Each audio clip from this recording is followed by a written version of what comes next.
Extra Noticias, 6 de la tarde. Hola, muy buenas tardes. Un gusto que nos acompañe en esta edición estelar de Extra Noticias. También agradecemos a quienes nos sintonizan por Extra Radio 92.3 FM. De inmediato los vamos a dejar con nuestros titulares.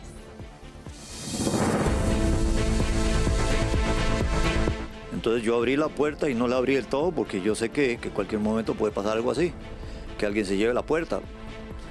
Pensé en que alguien se puede llevar la puerta, pero no pensé que se llevaran a mí, ¿verdad? Hombre se salvó de milagro luego de ser atropellado por un vehículo cuando se bajaba de su carro. Proyecto con el que Fiscalía podría congelar o incautar bienes por sospechas de que provienen del narcotráfico provoca dudas y cuestionamientos. Vecinos de Ruta 32 presentan recurso de amparo contra construcción de 12 rotondas. Expertos consideran que deberían ser una medida alterna y no definitiva. Sala Cuarta condena a la IA, Municipalidad de Acerrí y Arecep por falta de agua en 18 comunidades del cantón. Vecinos tienen faltante de líquido de hasta 8 horas diarias. Con música, familiares y amigos le dan el último adiós a Lencho Salazar.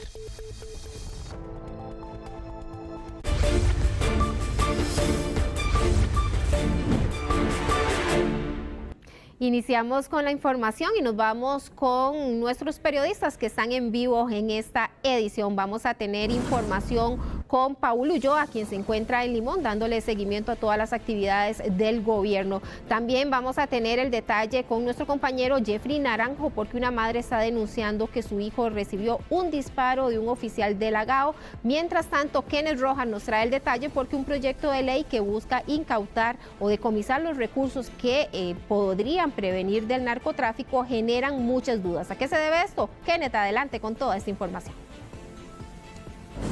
Muy buenas tardes, Karina, un gusto saludarla a usted y a nuestros amigos televidentes. Sigue generando mucha polémica y muchos cuestionamientos esta iniciativa ya próxima a ser ley de la República, puesto que autoriza a la Fiscalía al incautamiento o también congelar los bienes y cuentas bancarias ante la sospecha inicial de que una persona pueda estarse enriqueciendo patrimonialmente de manera indebida y que esos bienes puedan ser provenientes o financiados, comprados con dinero, por ejemplo, del crimen organizado o del narcotráfico. Esto sin que exista necesaria y precisamente una investigación judicial de previo que sustente esa medida legal de congelar o incautar bienes como por ejemplo carros, casas y como le decíamos también la posibilidad de congelar cuentas bancarias. Todo eso ha abierto una discusión principalmente en cuanto a que no se ha determinado por parte de los diputados y así se podría aprobar el próximo lunes en segundo debate el umbral, es decir, la cantidad o definir a partir de qué punto es que se podría considerar que la persona podría estarse haciendo, más bien enriqueciéndose de manera ilegal e ilegítima bajo las circunstancias que hemos comentado. No se ha determinado una cantidad de dinero, sino que quedó a la libre, no se fijó un monto en el cual se pueda determinar que la Fiscalía pueda actuar de esa manera sin que, como lo decíamos, uno de los cuestionamientos es precisamente exista una diligencia y una investigación por parte de la Fiscalía y también del organismo de investigación judicial. ¿Cuáles son otros cuestionamientos que tiene este proyecto de ley? Lo vemos en la siguiente información. Con la aprobación en primer debate este martes del proyecto que permite a la Fiscalía congelar, decomisar o tomar posesión de los bienes del crimen organizado, aunque no exista primero una denuncia en el ámbito judicial, se generó todo un debate sobre los alcances de esa iniciativa que permitiría ese secuestro de capitales que en apariencia no tengan un origen lícito. Los diputados que se oponen consideran que se abriría un portillo para que bajo cualquier sospecha, fundamentada o no, y ante la denuncia de que cierta persona tiene un supuesto crecimiento económico, se le congelen sus bienes y hasta cuentas bancarias, sin previo aviso y sin posibilidad de audiencia para defenderse. La medida que en la ley dice que es una medida provisional, excepcional, la medida se adopta sin que se le notifique a la persona, sino que con solo que exista la sospecha, el Ministerio Público va a poder solicitar que se le congelen los bienes a la persona, al propietario o a la propietaria. Otro cuestionamiento tiene que ver con que el proyecto no definió un umbral, es decir, no define cuál debe ser el crecimiento de ingresos y bienes para congelar o decomisar los bienes. Por ejemplo, un microempresario que surge en su negocio y comienza a generar poco a poco ganancias, sin tener ningún ligamen con el crimen organizado, podría resultar afectado con la aplicación de esta iniciativa. Nosotros luchamos en la Asamblea Legislativa para que se pusiera un umbral. Vamos, una persona que tiene $50,000 y no puede demostrar de dónde salieron esos $50,000, pues bueno, que se someta a esos procesos de investigación.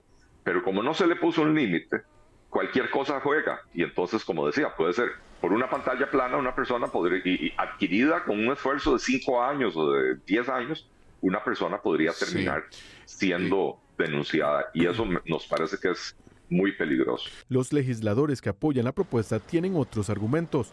Si usted es una persona honesta, si su capital ha sido generado honestamente, usted lo puede probar en cuestión de minutos. Ok, vendí una finca, por esta finca me pagaron $250,000 y ese fue el depósito que hice. Aquí está la compraventa, aquí está la propiedad que yo tenía y aquí está el nuevo dueño. ¿Cuánto le toma probar eso? ¿24 horas? Sí. El gran problema, ¿qué es lo que esta ley pretende? Ok, pongamos en jaque a la gente para que pueda demostrar el origen de sus capitales. Otro cuestionamiento es que una vez que ocurre el congelamiento o decomiso, la persona tiene apenas 3 días para entregar la prueba que demuestre el origen legal de sus bienes, un tiempo que se considera poco, entendiendo la lentitud de los trámites con entidades como los bancos o el mismo registro de la propiedad.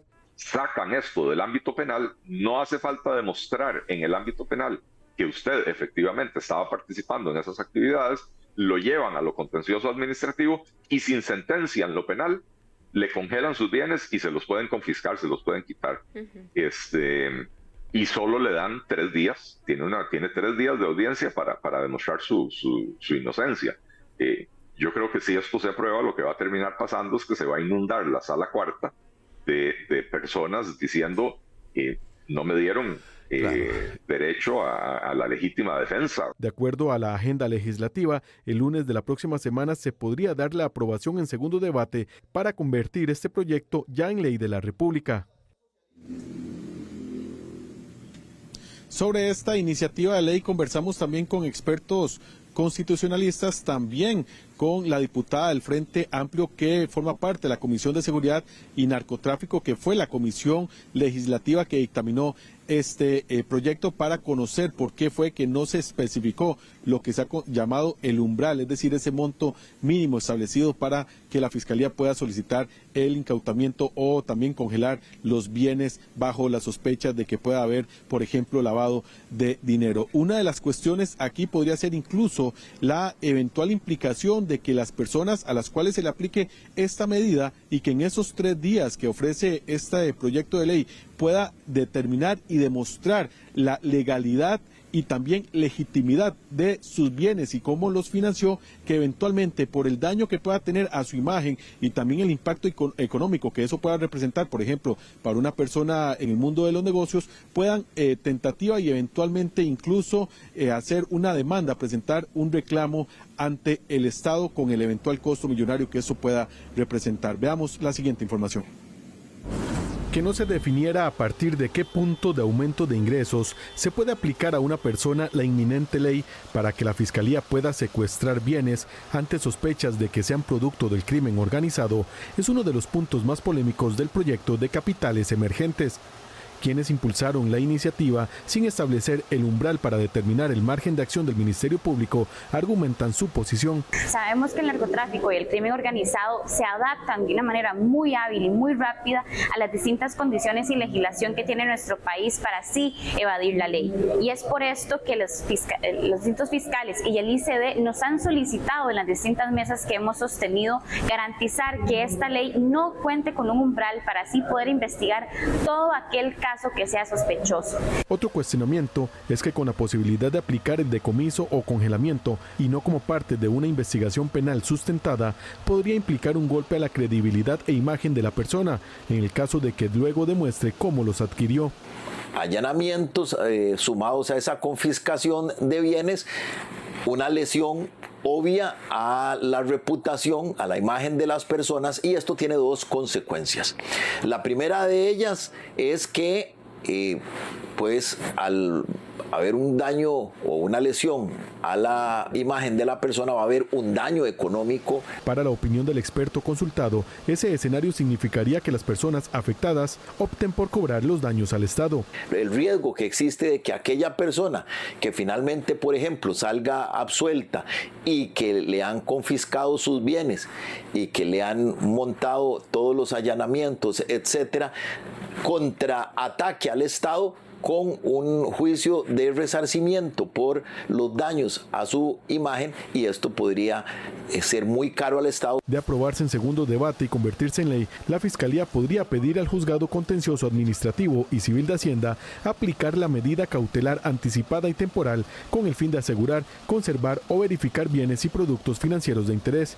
Que las resoluciones sean muy bien fundamentadas, que los recursos que se prevén sean resueltos también de manera adecuada, y de esta forma poder controlar que esta actividad de importancia dentro del Estado para la seguridad pública, para la seguridad nacional, se desarrolle dentro de los márgenes y dentro de los cánones que establece la Constitución política. Extra Noticias pidió a la Fiscalía una posición de la entidad en relación con esa iniciativa, pero al cierre de edición no se tuvo respuesta.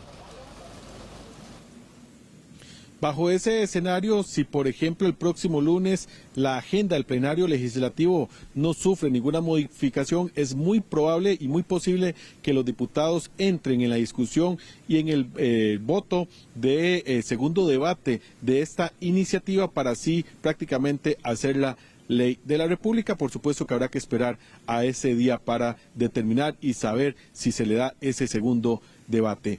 Desde los tribunales de justicia de San José, Karina, este es un informe de Kenneth Rojas para Extra Noticias. Muchísimas gracias, Kenneth, por toda esta información. Por supuesto, es un tema que vamos a estarle dando seguimiento en Grupo Extra, tanto en el Diario Extra y también en Extra Radio.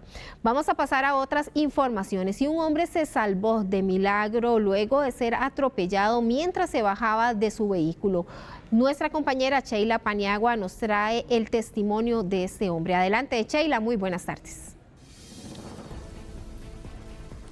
Muy buenas tardes, compañeros. En esta ocasión le vamos a hablar de don Francisco Ríos, un vecino de Alajuela, quien ayer sufrió un accidente de tránsito. Esta persona, luego de sacar el carro de su cochera, fue atropellado por otro vehículo, el cual le provocó varias lesiones en su costilla, en sus piernas y también en su rostro. Una situación que asustó muchísimo a don Francisco y que afortunadamente no pasó a más.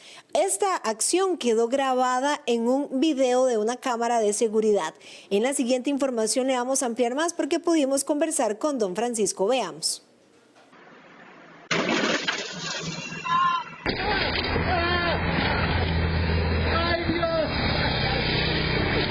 Don Francisco Ríos, de 56 años de edad, se salvó de milagro el día de su cumpleaños, luego de ser atropellado cuando se bajaba de su vehículo frente a su casa, ubicada en barrio San José de Alajuela.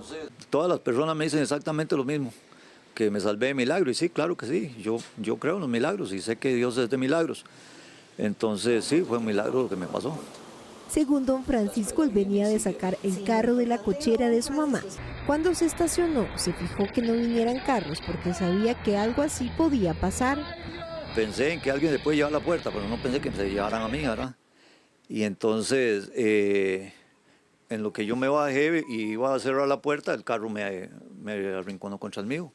Me dio ese golpe y ahí quedé prensado por, no sé, ¿qué se puedo decir? Unos 2 minutos, o no sé el tiempo, cuánto haber estado prensado con el carro, el carro del muchacho y el carro mío. Este accidente le provocó varias lesiones en las costillas y en su rostro. Sí, la más importante es el de las costillas, porque me cuesta respirar y movilizarme por esa molestia que tengo ahí. Es que, bueno, ahí sí es la molestia más grande, después el de la pierna, que es el músculo y me dificulta un poco caminar también. Pero ya el resto es pasable, no me duele, no me molesta para nada. Don Francisco le da gracias a Dios porque este accidente no pasó a más y ahora deberá permanecer en recuperación. Otro atropello que sucedió hace pocos días fue el del menor en San Rafael de Desamparados, que al cruzar la carretera fue impactado por un vehículo. En el video se aprecia que el niño corre, no se fija a ambos lados y queda en el suelo con algunas lesiones. Afortunadamente el incidente no pasó a más. La Cruz Roja en lo que va del año ha atendido 259 atropellos.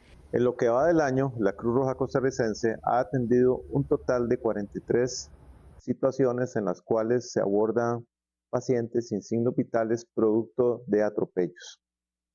Estas situaciones podemos prevenirlas de la siguiente forma.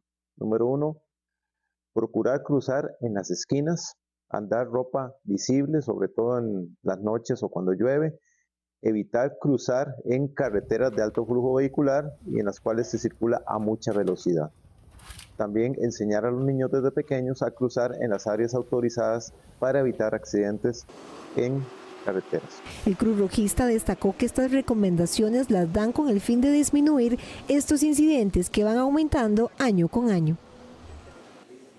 Los accidentes de tránsito por atropello son uno de los incidentes que más atienden los cuerpos de emergencia. Según Cruz Roja, en lo que va del año ya se han reportado 259 atropellos y de esos ya han fallecido varias personas. Una situación que va aumentando año con año, según indicaban las autoridades. Hasta el momento es la información que tenemos. Ustedes continúan con más. Muchísimas gracias, Sheila, por toda esta información. Y los vecinos de la Ruta 32 presentaron un recurso de amparo por la construcción de 12 rotondas. Ellos aseguran que esto les perjudica y que podría ser inseguro para ellos. Mientras tanto, los expertos consideran que estas rotondas deberían de ser una alternativa, no algo definitivo. La Unión Provincial de Limón presentó un recurso de amparo ante la Sala Constitucional contra el Ministerio de Obras Públicas y Transportes. Esto alegando que las intenciones del MOP de construir 12 rotondas y pocos puentes peatonales como parte de las obras de ampliación en la Ruta 32 deja a varias comunidades con dificultades de acceso. Los denunciantes aseguran que 12 sectores donde se ubicarían obras como pasos a desnivel, retornos e intersecciones fueron sustituidas del diseño original por únicamente rotondas, aparentemente sin criterio técnico. Ante esta situación, entidades como la Cámara de Construcción y el Colegio Federado de Ingenieros y Arquitectos se han pronunciado. Básicamente la entendemos como una medida alterna, como una medida temporal. No puede ser nunca una medida definitiva. Hay una urgencia real porque la ruta empiece a funcionar. Como faltan tantas expropiaciones y falta tanto trabajo para tener las intersecciones a desnivel, se entiende que el gobierno central, sobre todo el Ministerio de Obras Públicas, ha tomado una medida de carácter temporal, generar rotondas dentro del derecho de vía para poner a funcionar la vía. Primero, la propuesta original no contemplaba rotondas, ¿verdad? Es un elemento que se agrega en esta administración. Y evidentemente los niveles de servicio de la carretera cambian, ¿verdad? Porque efectivamente no podemos comparar, no es comparable un paso a desnivel donde la circulación, local no se cruza con la circulación de la carretera. Según Mauricio Batalla, ministro del Ministerio de Obras Públicas y Transportes, esto se debe al pronto vencimiento del crédito para financiar la obra. Las rotondas dentro del derecho de vía lo que hacen es solucionar varios problemas. Bueno, número uno, las expropiaciones. No se podría terminar la carretera, no se podría concluir nunca la carretera porque muchos pueden irse a un contencioso 10, 15 años, 8, 6, póngale lo que usted quiera, y entonces no se podría terminar nunca la carretera. Bueno, este proyecto fue diseñado a 4 carriles, cortando 64 comunidades con únicamente 20 pico de puentes, 24, entre 20 y 24 puentes, no recuerdo, peatonales para dividir 64 comunidades. Las comunidades hoy se quejan de que no tienen un puente peatonal, donde sus hijos están en un lado y las escuelas de sus hijos están en otro lado. Es lógicamente muy comprensible lo que las comunidades nos reclaman y nos dicen. Los pasos peatonales también preocupan a los limonenses, pues por ejemplo señalan que el diseño contempla bahías para autobuses cada 1.3 kilómetros. En tanto, los pasos peatonales para las personas que bajan de los buses se ubican a distancias de casi 4 kilómetros cada uno. Otro de los ejemplos que mencionan es el caso de Guásimo y Guapiles, donde hay hasta 13 kilómetros de distancia, según Uniproli, entre un puente peatonal y el siguiente, dejando a sectores como Cruces Santa Clara, Calle El Tablón, Calle 1, El Molino, entre otros, con dificultad de comunicación. El crédito para esta ruta vence en 2025, sin embargo el MOB asegura que con la aprobación que esperan pronto se dé en la Asamblea Legislativa del Fondo de Avales, se puedan destinar más recursos a esta carretera. Según la Cámara de Construcción, los proyectos de obra pública tienen un atraso de casi un 200% y esto le ha costado al país 47 millones de dólares de más. Las ampliaciones de plazo para que los contratistas ejecuten los proyectos de obra pública, más los costos adicionales al precio original de los contratos y el poco avance de las obras de preingeniería tienen en crisis los proyectos clave de infraestructura del país. Con el avance que estamos teniendo, las preingenierías van a durar entre 12 y 15 años, cuando lo esperado es que sea cerca de 6, 7 años. Eso quiere decir que los proyectos van a demorar más tiempo en estar maduros para poderse construir. Y al final eso es lo que atrasa la inversión en obra pública y en la mejora de la infraestructura de nuestro país, que tanto requiere la población por un lado para temas de transporte y por otro lado la economía del país para ser más dinámica y más competitiva. Según los resultados de la matriz del estado de la preingeniería de los proyectos de infraestructura de transporte, realizado por la Cámara de la Construcción, a mayo de este año se reportó un avance general del 11% en las etapas de preingeniería de los proyectos de infraestructura de transporte, pasando del 39.9% en el año anterior al 50.9% en el 2024. No obstante, se identificaron atrasos importantes en etapas fundamentales como expropiaciones, reubicación de asentamientos y licitación y apelaciones. Aquellos proyectos que no concluyeron la preingeniería experimentaron atrasos del 177,6%, en promedio con muchas etapas aún sin finalización. Además, las ampliaciones de plazo fueron en promedio de 255 días, mientras que el avance real de estos es de solo 110 días anuales. Estas estadísticas le han costado al Estado pagar más de 46 millones adicionales a los contratistas. No solo en infraestructura vial, ¿verdad?, que es evidente.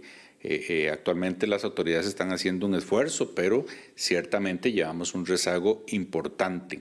En materia de infraestructura vial, por ejemplo, hemos dejado casi que desmantelado la institucionalidad del Consejo Nacional de Concesiones.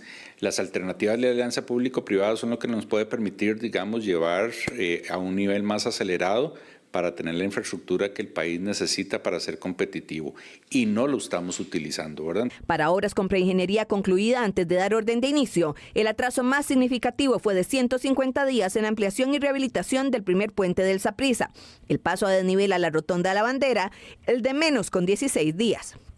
Por su parte, en obras sin preingeniería concluida, el tiempo máximo de atraso lo tiene la Ruta 1, tramo Limonal Cañas, con 1.290 días, seguido por la intersección de La Galera con 833, Paquera y Playa Naranjo con 731 y los intercambios de la Ruta 1 a la altura de Grecia, Naranjo y San Ramón con 540. Consultamos al ministro Batalla sobre los resultados. Nosotros le hicimos algunas observaciones de los cuales tal vez la información que el mismo MOPO, el mismo CONAVI había entregado no era la idónea, no era la correcta. Buscamos toda la información correspondiente y el día de hoy nos volvimos a reunir con ellos, el equipo gerencial. Habíamos trabajado la semana anterior para presentar los datos correctos y que la Cámara tuviera la oportunidad de hacer las correcciones y poderle presentar una radiografía al país que sea lo más fiel posible. Extra Noticias tuvo conocimiento, la Cámara de Construcción aplicó la matriz a 26 proyectos inicialmente. No obstante, a solicitud del ministro, el pasado lunes, la Cámara excluyó los proyectos en Ruta 32, desde el Saprissa en la Ruta 4, Ruta 23, Caldera El Roble y Carretera Monteverde, dado que la administración manifestó no tener interés en estos proyectos. Previamente se había excluido el proyecto del aeropuerto Orotina. La Sala Constitucional condenó acueductos alcantarillados a la Municipalidad de Acerrí y también al ARECEP por el faltante de agua que enfrentan 18 comunidades de este cantón. Estos vecinos pasan hasta 8 días sin líquido. La Sala Constitucional declaró con lugar 7 recursos de amparo relacionados con racionamientos de agua potable. Estos fueron presentados contra el Instituto Costarricense de Acueductos y Alcantarillados, la Municipalidad de Acerrí, así como ARECEP. Los vecinos, sin embargo, afirman que pese a tener el fallo a favor, la institución no responde. Vieras que lamentablemente no sé qué procede después de tantos incumplimientos, porque en realidad no solo es un recurso de amparo que le ha ganado varios a nivel comunidad y a nivel personal, ¿verdad? En cuanto a el último recurso de amparo que se ganó, el incumplimiento ha sido increíble, ¿verdad? No entiendo, le vuelvo a repetir, qué procede, ¿verdad? En este asunto, porque como pueden observar, logré que pusieran unos tanques de agua acá y fueron retirados. Igualmente en la Sala Constitucional volví a meter un recurso de amparo para poder recuperar por lo menos unos cuantos, porque digamos en este lugar exactamente viven muchas personas de edad avanzada y con enfermedades, ¿verdad?, crónicas y terminales. Y bueno, no sé si ha mejorado la situación, o, como usted dice, ¿cómo es? El incumplimiento es total, pero ¿qué ha pasado, digamos? Vea, sinceramente, a veces le dan a uno ganas de sentarse a llorar. En ese momento no hay aguas. Las personas afectadas alegan con mucha frecuencia que Acueductos se les suspendía el servicio de suministro de agua potable sin previo aviso y durante largos periodos, incluso por más de 24 horas. El jerarca de la institución afirma que están en la fase de estudios para poner en marcha nuevos proyectos. Un calvario. Sí, un calvario es el que ha tenido que pasar muchísima gente de la gran área metropolitana para que el Estado les brinde una solución al problema de agua. Hoy hemos rendido cuentas ante la Comisión de Ingreso y Gasto Público de la Asamblea Legislativa y de una forma transparente hemos informado del estado del proyecto PAM, conocido como Orosi 2, que es un proyecto que pretende solucionar el problema de agua en la gran área metropolitana y que viene gestándose desde hace más de 34 años. ¿Por qué es importante este proyecto? Porque beneficiará directamente a más de 1,5 millones de habitantes de la gran área metropolitana. Actualmente, unas 18 comunidades sufren de cortes todos los días. En las sentencias, los magistrados ordenan a las autoridades de la IA que de manera inmediata se garantice el suministro de agua potable diario y suficiente para suplir las necesidades básicas de la población en las comunidades afectadas, objeto de los recursos, cuando la interrupción del servicio se dé por periodos superiores a 6 horas.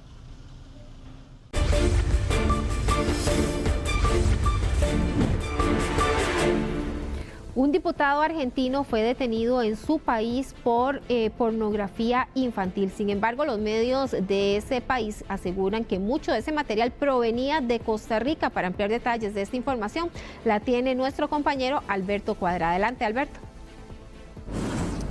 Karina, así es, un material pornográfico, material infantil que lamentablemente estaba siendo consumido por una familia, exactamente el hermano, el papá y también este sujeto conocido, su nombre es Germán Quisca, quien es diputado del sector de la localidad de Loreto, en Corrientes, esto en Argentina, donde desde ese lugar surgió la alerta de que pues esta persona al parecer estaba pues siendo parte de una red completa de lo que sería pedofilia y también tenencia de pornografía infantil. Lamentablemente pues esta situación se empezó a investigar, primero su hermano y su papá, y luego de ahí llegó la investigación hasta este diputado, un diputado de la República Argentina que pues está siendo en estos momentos ya indagado por parte de un juez y que el día de ayer, luego de estar durante 6 días de prófugo, en fuga, fue detenido por la policía de las autoridades argentinas. Bueno, ¿qué tiene que ver toda esta situación Argentina con Costa Rica? Bueno, es que una vez que ingresaron a los chats y a las computadoras también personales de este diputado, se dieron cuenta de que hay toda una red que involucra no solamente nuestro país, sino también Guatemala, El Salvador, Chile, Ecuador y Colombia. Así que estamos hablando de una red internacional de pedófilos que fue descubierta en Argentina y que tiene también sus tentáculos aquí en Costa Rica. Veamos la siguiente información que resume todo este caso y también, bueno, lo que habla el organismo de investigación judicial con respecto a la situación de la pedofilia y también la tenencia de pornografía infantil en nuestro país. más. Bueno, ahí se baja el diputado Germán Quisca. Vamos a ver si podemos acercarnos a preguntar. ¡Basta de persecución política! Esta es la foto que querían, basta de persecución. ¿Quién te persigue? ¿Formas parte de una red de pedofilia? De esta forma fue detenido el diputado argentino Germán Quisca, que estaba prófugo tras ser acusado de pedofilia y sobre quien pesaba una orden de captura de Interpol. La investigación inició hace meses atrás con su hermano y su padre, pero luego se le descubrieron carpetas con su nombre en material pornográfico infantil de muchos países, entre ellos el nuestro, Costa Rica. Según los investigadores del OIJ, estos casos se han vuelto cada vez más frecuentes y muchas veces se aprovechan de la vulnerabilidad de los menores. Estas personas lo que hacen es contactar a las víctimas a través de varios videojuegos y una vez que generan esa confianza en el videojuego, lo que hacen es solicitarle que se intercambien los números telefónicos, ¿verdad? Después de ese intercambio de números telefónicos también se intercambian los perfiles de redes sociales y una vez que generan ese contacto más cercano o más íntimo a través del teléfono móvil, entonces lo que hacen es solicitarle a las víctimas que les envíen material de contenido sexual infantil. Las autoridades también señalan a un hermano del político. Ambos fueron acusados de consumo y distribución de material de abuso sexual infantil y zoofilia tras hallarse cientos de videos y contenidos de ese tipo en teléfonos y computadoras de sus domicilios. Che, Rami, te hago una pregunta.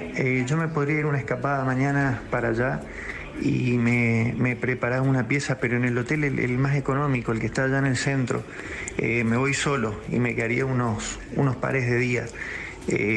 No te preocupes por el tema de gasto y eso, yo solo quiero que vos me consigas una pieza, ¿sí? Según las autoridades, se trata de una red con presencia en Colombia, El Salvador, Honduras, Ecuador, Perú, Chile y Costa Rica. Si lo vemos desde el punto de vista del menor, la falta de supervisión, muchas veces contextos de violencia doméstica, carencias económicas, un acceso no regulado al Internet, son factores determinantes que lo colocan en situaciones de vulnerabilidad extrema.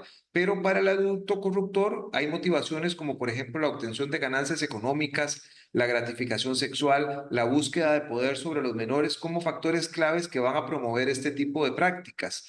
La prevención del delito en este contexto va a requerir estrategias multidimensionales como fortalecer la educación sobre el uso de Internet en los hogares, brindar apoyo psicológico a los menores, a las víctimas y en menor riesgo, endurecer también las sanciones para los responsables.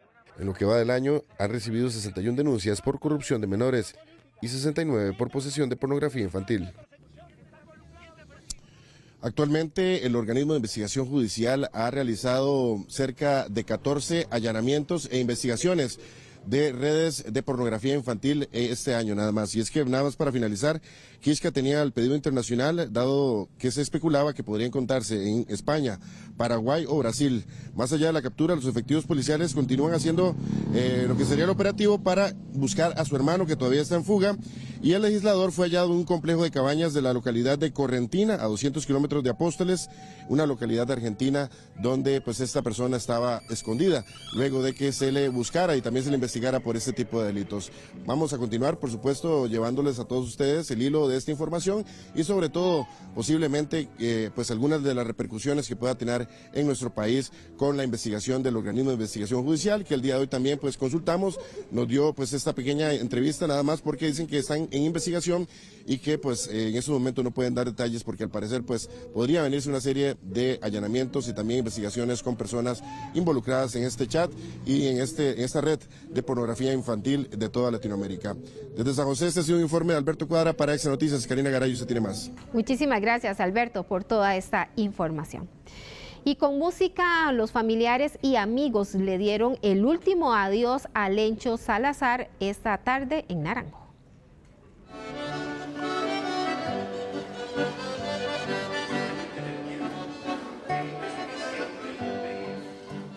El pueblo de Naranjo le dio una folclórica despedida a uno de sus hijos más queridos, don Lorenzo Lencho Salazar.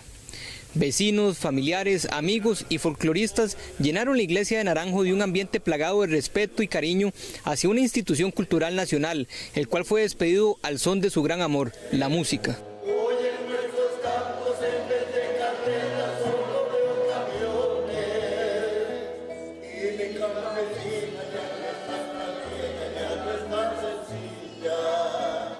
Sus compañeros de vida recordaron a don Lencho como una figura que siempre estuvo lleno de humor y siempre complacía a su público. En un hotel allá nos invitaron a grabar varios micros, pero llegamos como al mediodía, entonces nos dijeron que nos quedáramos, que el hospedaje y todo estaba incluido.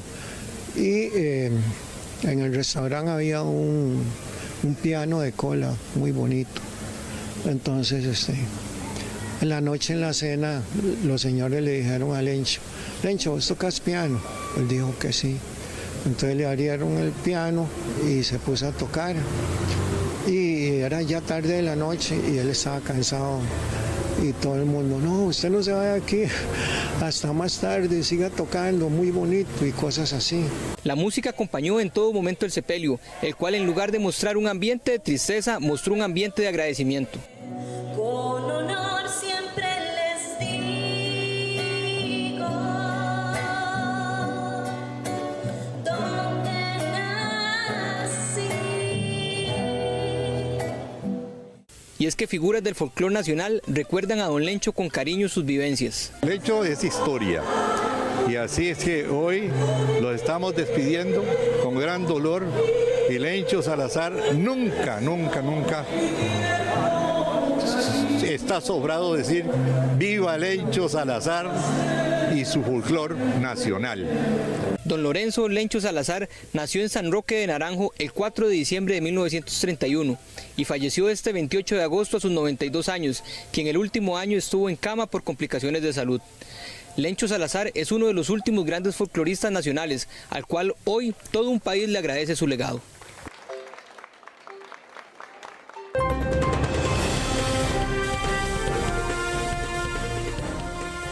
Con 36 minutos, es momento de hacer una pausa y le contamos que un disparo en la espalda por parte de oficiales de la GAO mantienen a un joven menor de edad en el hospital. Todos los detalles al volver.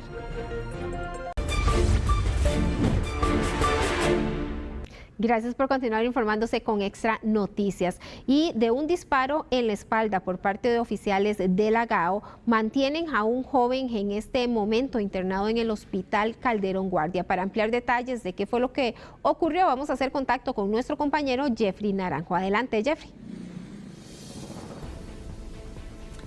Gracias, compañeros. Así es, esta es la historia de Jekyll Quesada, un joven de 17 años, vecino de Purral de Goicoechea, quien en este momento se mantiene internado en el Hospital Calderón Guardia tras el pasado viernes haber recibido un disparo en su espalda de manos de un oficial de la GAO, según nos relatan sus familiares, quienes pasan largos días acá en el hospital pendientes del estado de salud de un hijo, sobrino y hermano. Varios familiares conversaron con Extra Noticias y en la siguiente información les vamos a contar en detalle parte de este suceso que se dio en Ipís de Goicoechea, barrio El Nazareno. Veamos. Viernes 23 de agosto, 11:20 de la noche. Jekyll Quesada, un joven de 17 años, manejaba su motocicleta en las calles de barrio El Nazareno, en Ipís de Goicoechea, sitio donde recibió un impacto de bala en su espalda por parte de oficiales del Grupo de Apoyo Operacional GAO. Él se dirige hacia la casa. ¿Por el motivo por cuál? Miedo. Él le tiene miedo a la policía, ya que en el barrio que nosotros vivimos, usted sabe, no, para nadie es un secreto que es un poco conflictivo. Y la policía ahí tiene demasiado abuso de autoridad. Los golpea sin preguntar quiénes son, cómo son, por qué. Los maltratan, hasta lo hieren. Bueno, eso es un caso de abuso de autoridad y es lo que nosotros denunciamos en contra de la Fiscalía. Hoy, el joven se mantiene hospitalizado en el Hospital Calderón Guardia, donde se ha visto sometido a 2 operaciones para salvar su vida. Los familiares, por su parte, presentaron este lunes una denuncia en los tribunales del Segundo Circuito Judicial de San José contra los 4 oficiales que, como se aprecia en el video, persiguieron al joven. Aquí han venido varios oficiales de la GAO específicamente. De hecho, uno de ellos consultó por mi sobrino en admisión del hospital. Yo misma le pregunté qué anda buscando. Él me dijo que necesitaba subir, que venía de parte de la Fiscalía, que quería ver a Jekyll. Yo le dije que eso era mentira. Ya los muchachos del OIJ habían venido a hablar con mi hermana. Extra Noticias consultó a la oficina de prensa del Ministerio de Seguridad Pública sobre las causas por las que los oficiales persiguieron al joven y si se inició alguna investigación a lo interno del ministerio sobre el caso. Sin embargo, respondieron: en razón del artículo 295 del Código Procesal Penal, no nos vamos a referir. Los familiares se muestran preocupados ante la acción policial contra un joven que incluso es menor de edad. Esperan la resolución de los tribunales para conocer cuál será el futuro de este caso que puso en riesgo la vida de Jekyll, quien hoy aún lucha por su vida en una cama del hospital Calderón Guardia.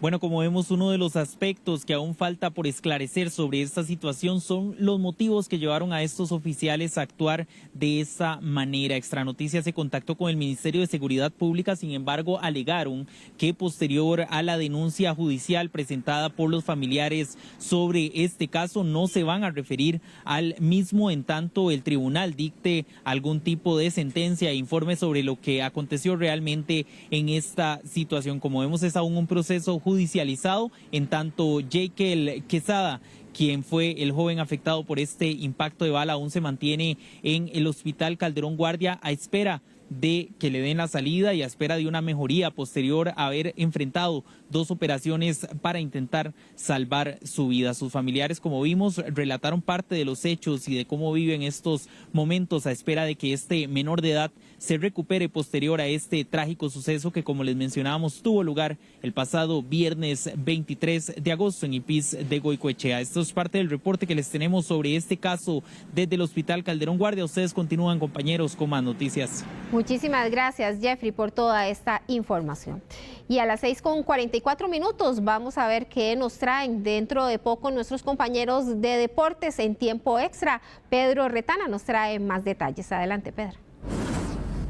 Gracias, Karina. El Deportivo Saprissa está empatando 0-0 con el Municipal de Guatemala en el cierre de la fase de grupos de la Copa Centroamericana, pero ya recibió el Saprissa 2 muy malas noticias pensando en el clásico del domingo. Le vamos a contar de qué se trata. Además, Alexandre Guimaraes tiene definido 9 de los 11 titulares para el juego del domingo. Le diremos también por dónde pasan las dudas del técnico del equipo manudo y además estaremos analizando los rivales que tendrá Jaylan Mitchell y el Feyenoord en la próxima Liga de Campeones de Europa. Todo a partir de las 7 en tiempo extra.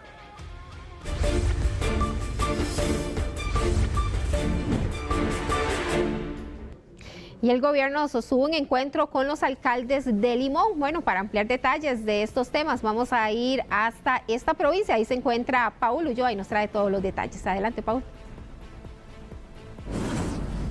Hola, Karina, muy buenas tardes y buenas tardes a ustedes, amigos que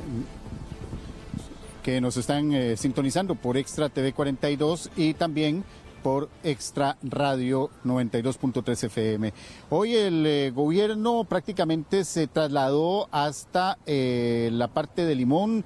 El día de ayer estuvo en la zona del Caribe Sur.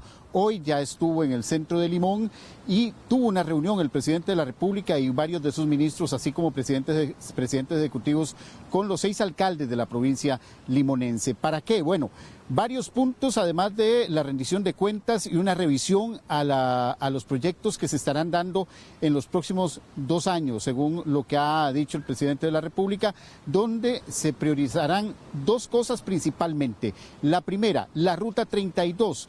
Los alcaldes serán los únicos interlocutores entre el gobierno y la comunidad, a raíz precisamente de un informe, como veíamos al inicio de esta edición, una información donde había un grupo de vecinos que habían interpuesto un recurso de amparo por el diseño y por lo que ha pasado con la Ruta 32, que hay que decirlo, que hoy hemos estado en el camino. Hay una parte a partir de Siquirres y hasta prácticamente llegar al centro de Limón, en donde tiene grandes riesgos para poder transitar, vías que no se han terminado, falta de marcación, principalmente para las horas de la noche, y que esto trae consecuencias sobre el peligro. El otro tema que se habló en la reunión de alcaldes, que se extendió por 3 horas, el aeropuerto de Limón, que se estaría iniciando los estudios para reubicarlo o trasladarlo correrlo un poquito más del lugar donde se encuentra aquí en Cahuita. Pero vamos a ver la nota que resume la información sobre este encuentro con los alcaldes. La Ruta 32 fue el punto focal de la reunión entre los 6 alcaldes de la provincia de Limón y el gobierno de la República. Los alcaldes solicitaron al gobierno que busquen las soluciones para que esta ruta, que está en un 70% de avance y que presenta algunos riesgos para los visitantes y el transporte de la provincia, sean solventados. Básicamente, el país se endeudó para financiar un diseño malo por una ruta mala en una obra que la estamos viendo pagar todos. Entonces, ¿qué podemos hacer nosotros? ¿Echar para atrás? No. Lo que estamos haciendo es hacer lo mejor de la situación que el país lamentablemente cometió como error en el 2012. ¿Qué ha hecho este gobierno? Recibimos una ruta con 0 kilómetros abiertos a 4 carriles. Hoy tenemos 68 de los 104 kilómetros abiertos, cerca de prácticamente un 70% de la carretera. Nos quedan 8 meses para poder terminar la mayoría de las obras. El compromiso va más allá de terminar la vía. Para los alcaldes, buscan que la ruta tenga una mayor ampliación una vez que sea terminada. En el Cantón Central de Limón, la Comisión de Ruta 32 sí ha logrado tener algunos avances. El tema del bulevar que propusimos, el tema de una rotonda que no nos parecía y logramos que sea un paso. Y asimismo ahora también van a venir más conversaciones, porque la idea no es opacar la intención del pueblo ni hacer cosas que no sean que parezcan buenas, que no sean útiles. La cosa es hacer una ruta 32 fluida, que le sirva al pueblo, pero tenemos que tener la oportunidad de seguir en conversaciones y seguirle midiendo el pulso. El problema es que hay distorsión, porque hay grupos que se meten, que no tienen la legitimidad del pueblo y que están distorsionando el tema. El aeropuerto de Limón también fue tema de esta reunión entre el gobierno y los alcaldes. El gobierno se comprometió a colocar las luces robadas en las próximas semanas, pero además se comprometió a iniciar los estudios para tratar de mover la pista a un lugar más adecuado. El inicio de los estudios del aeropuerto estaría para el próximo mes de septiembre. Bueno, pero tras la reunión con los alcaldes también se tocó, o por lo menos se informó, sobre la posición del gobierno ante un informe que diera a conocer el OIJ, o por lo menos que se hizo público, que tiene que ver precisamente con la tala que se dio en la zona de Gandoca Manzanillo. El presidente de la República mostró su satisfacción por el contenido de este informe, en el que se habría dado a conocer esta semana, en el que no se hizo una tala dentro de la zona marítimo terrestre. El informe, que es base para la investigación que se está llevando a cabo por parte de las autoridades judiciales, ya fue filtrado de alguna manera a las autoridades, y el presidente mostró precisamente su satisfacción con este informe, este peritaje del OIJ. Esa finca donde en teoría se cometió un genocidio ambiental con 26 árboles en una finca muy grande, no está dentro del refugio, no es parte de las tierras que tiene que recuperar el Estado por la ley 9223, no, ni siquiera es parte de eso. Tercero, no se ve daño ambiental en la zona marítimo terrestre ni talas. Cuarto, el plan regulador, el que según el diputado Robles y sus acólitos y secuaces en Liberación Nacional, ese plan es de 2014.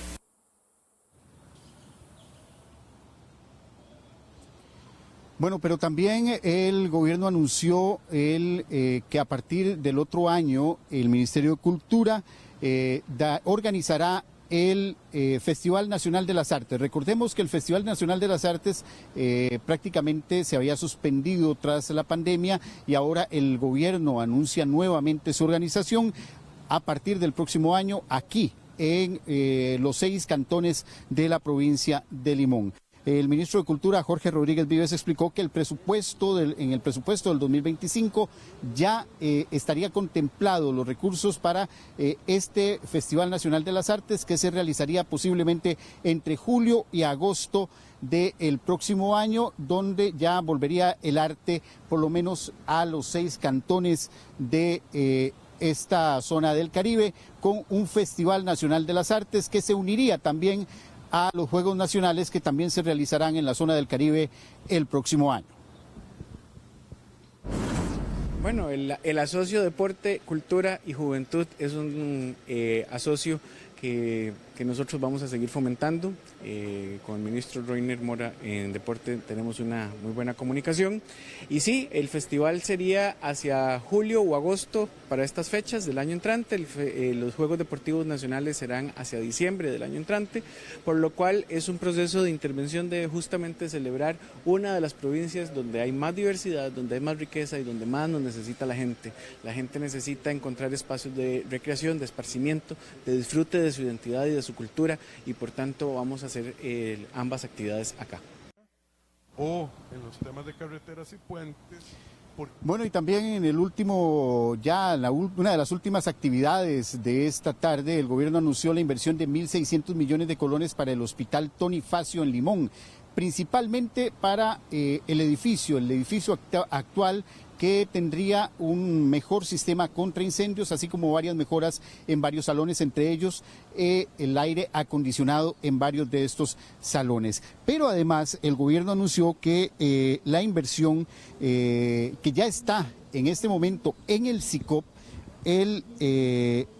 la licitación para que las empresas constructoras o que las empresas que estén interesadas inicien también con la planificación y el estudio, el diseño preliminar del nuevo hospital de Limón, el nuevo hospital Tony Facio, que se ubicaría en otro lugar que no es acá cercano siquiera al actual hospital Tony Facio. Escuchemos también lo que se dijo ya esta tarde con la presidenta ejecutiva de la Caja y el presidente de la República.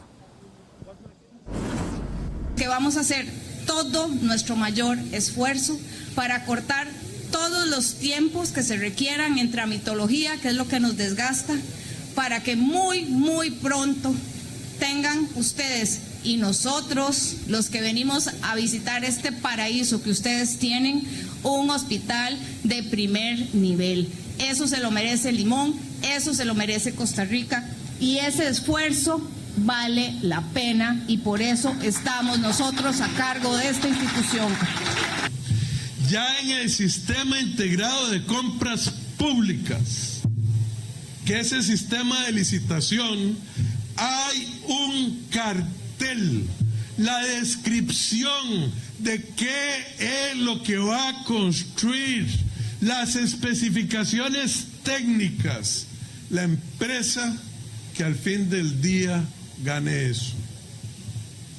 Antes ni siquiera se sabía de qué era lo que íbamos a hacer, cuáles eran los términos de referencia, cuántos metros, cuántas salas para oncología, cuántas para emergencias, cuántas para operaciones.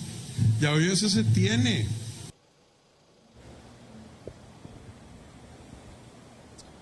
Mañana el gobierno también anunciará algo que se está esperando prácticamente desde que se inició la reconstrucción tras el terremoto de Limón, que es el sistema de alcantarillado sanitario que ha sido tema en muchos gobiernos prácticamente desde este terremoto.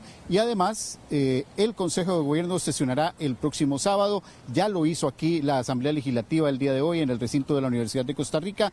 Y mañana y también el sábado, algunos personeros de gobierno participarán en el tradicional parade, esto por el Día del Afrodescendiente. Estaremos pendientes durante todo este día de mañana y también el sábado a cualquier situación que se esté presentando aquí en una calurosa Limón con temperaturas de hasta 34 grados centígrados en esta zona del Caribe. Volvemos hasta el estudio principal con más información. Bueno, y es momento de despedir esta edición. Muchísimas gracias por habernos acompañado. Les recuerdo que los espero en nuestra próxima edición a las 9 de la noche. Por el momento los vamos a dejar con tiempo extra. Pedro Retana y los compañeros de deportes tienen más información. Adelante, compañeros.